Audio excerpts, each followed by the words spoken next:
भाषा विज्ञान की एक शाखा है वाक्य विज्ञान, जिसे अंग्रेजी में सिंटैक्स कहते हैं। अमेरिकी भाषा वैज्ञानिक लियोनार्ड ब्लूमफील्ड ने वाक्य की संरचना को समझाने के लिए आईसी एनालिसिस का मैकेनिज्म हमारे सामने रखा।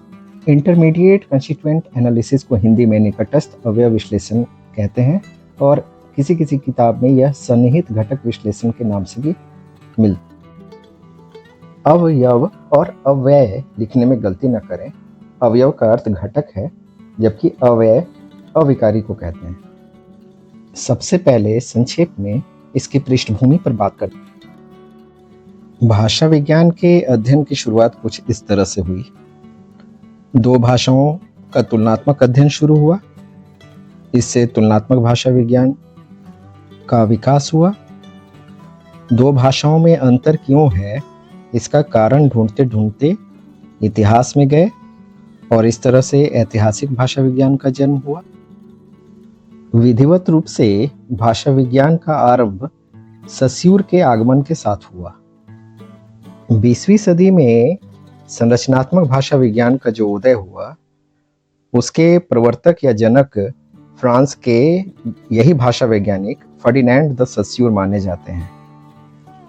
सस्यूर और उनकी मान्यताओं पर, उनकी विचारधाराओं और अन्वेषण पर एक वीडियो मेरे YouTube चैनल पर उपलब्ध है, जिसका लिंक मैं डिस्क्रिप्शन में दे। सस्यूर से पहले तुलनात्मक और ऐतिहासिक भाषा विज्ञान पर काफी काम चल रहा था, लेकिन भाषा अध्ययन के लिए अभी तक कोई ठोस सैद्धांतिक आधार निश्चित नहीं हुआ था। तो सस्यूर ने मनोविज्ञान का सहारा लेकर संरचनात्मक भाषा विज्ञान की नींव रखी और इस तरह आधुनिक भाषा विज्ञान का आरंभ। सस्यूर ने संरचनात्मक भाषा विज्ञान को सैद्धांतिक आधार दिया।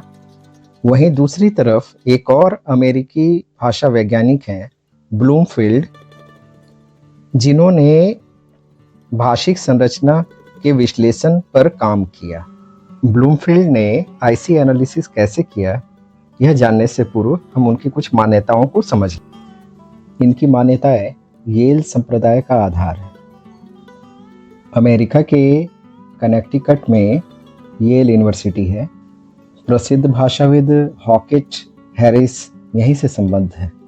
इनकी बहुचर्चित पुस्तक लैंग्वेज 1933 में प्रकाशित हुई थी, जिससे भाषा विज्ञान का बाइबल भी। वैसे तो ब्लूमफील्ड संरचनावादी थे, लेकिन इस पुस्तक के तीसरे अध्याय में उन्होंने स्पीच कम्युनिटी की बात की है, जो एक तरह से समाज भाषा विज्ञान का आधार भी बना। अपनी पुस्तक में उन्होंने भाषा के 3 स्तर बताए: ध्वनि, रूप। सबसे पहले ब्लूमफील्ड ने ही इन तीनों स्तरों पर भाषा का विश्लेषण किया। सस्यूर ने जहां मनोविज्ञान का सहारा लिया, वहीं ब्लूमफील्ड ने व्यवहारवाद का सहारा। व्यवहारवाद की इस परंपरा ने वर्णनात्मक भाषा विज्ञान को काफी प्रभावित। ब्लूमफील्ड ने भाषा को वक्ता के मानसिक पक्ष से नहीं जोड़ा।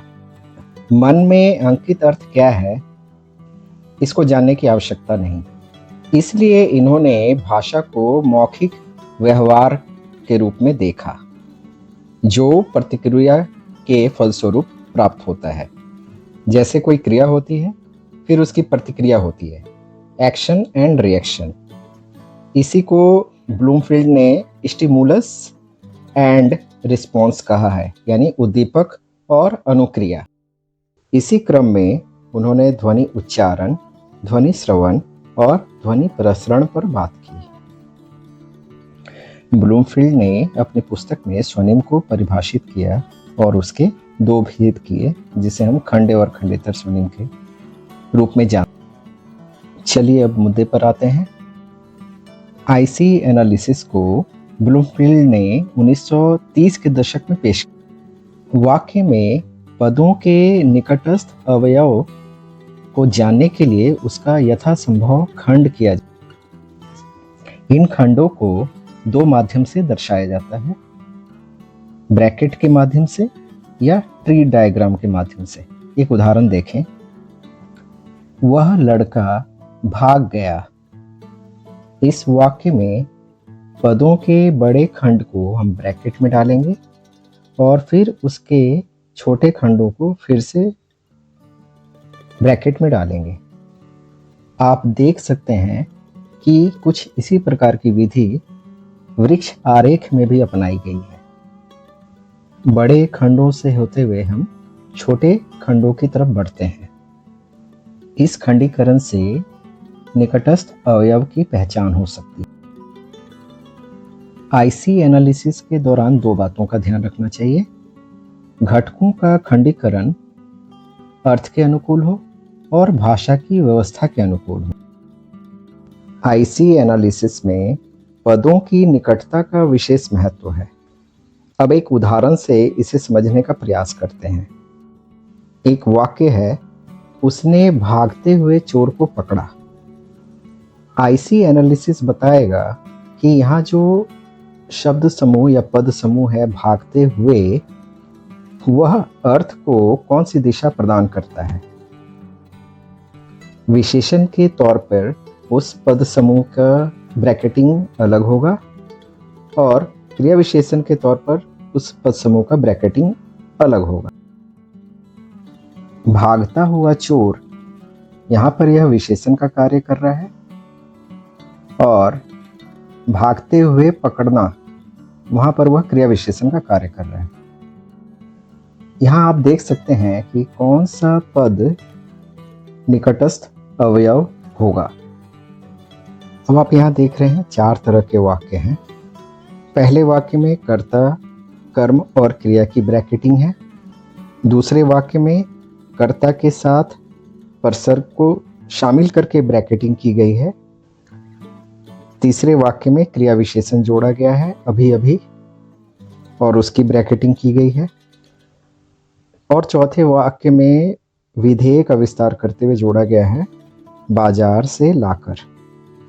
आप चाहें तो आप ब्रैकेटिंग के स्थान पर ट्री डायग्राम का भी इस्तेमाल कर सकते हैं।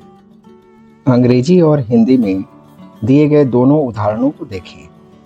आईसी एनालिसिस के ब्रैकेटिंग से पता चलता है कि ओल्ड एडजेक्टिव एक बार मैन के लिए किया गया है और एक बार मैन एंड वीमेन दोनों के लिए किया गया है।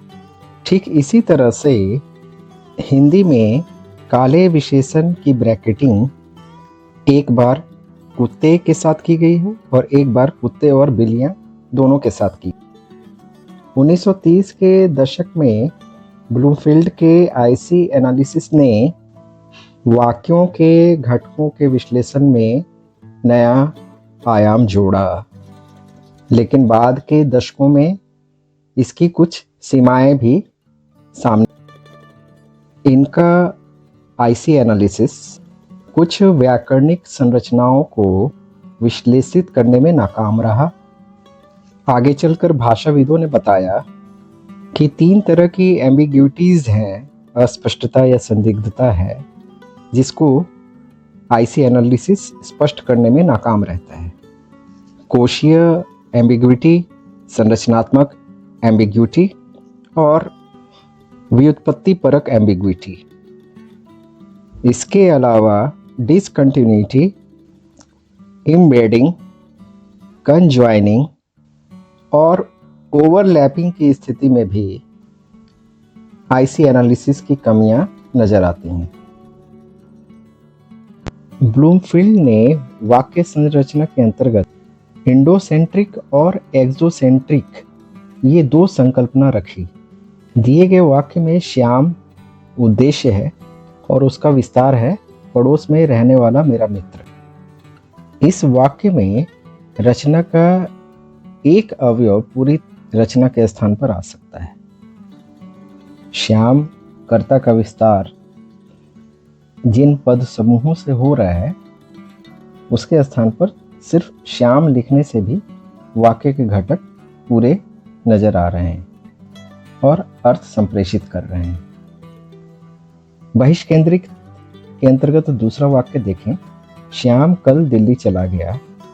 इस पूरे वाक्य में श्याम लिखने से या फिर सिर्फ दिल्ली लिखने से वाक्य का अर्थ संप्रेषित नहीं होगा।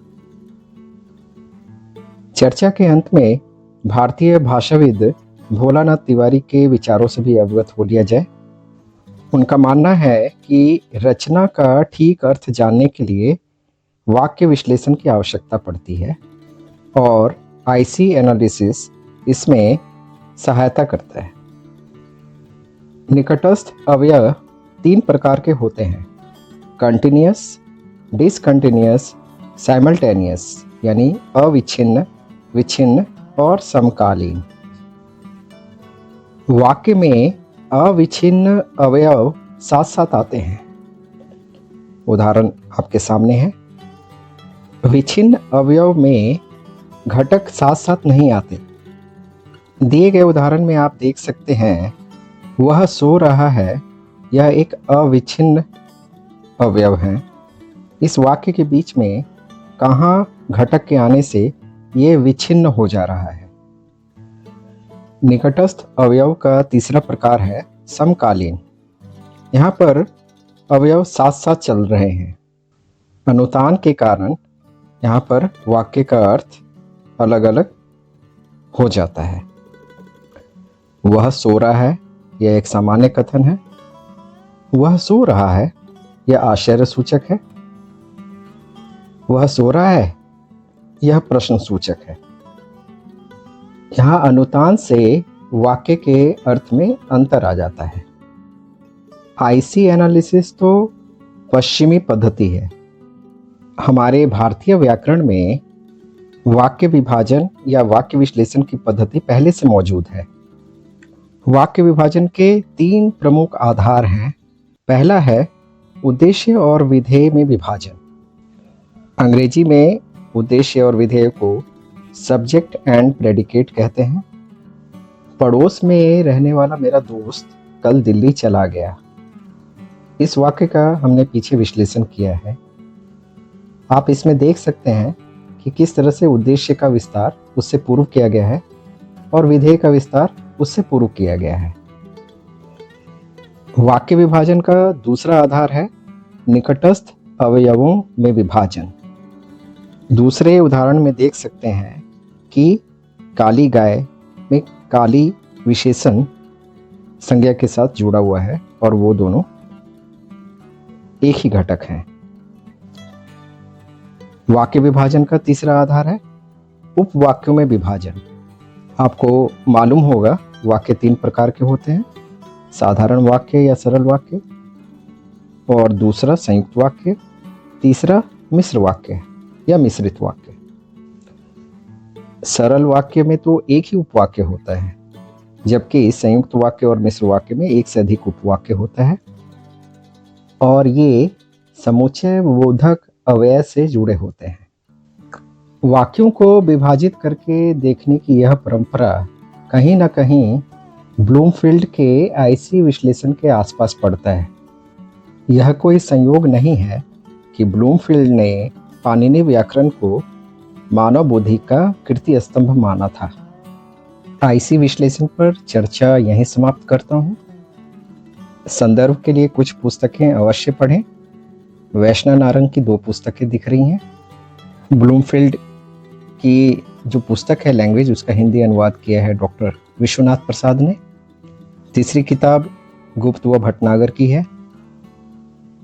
रविंद्रनाथ श्रीवास्तव और भोलानाथ तिवारी की भी पुस्तक है।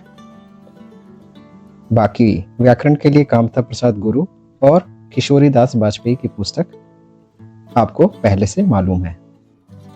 भाषा विज्ञान एवं अन्य विषयों पर सारगर्भित चर्चा से जुड़े रहने के लिए सब्सक्राइब करें मेरा YouTube चैनल साहित्य चिंतन।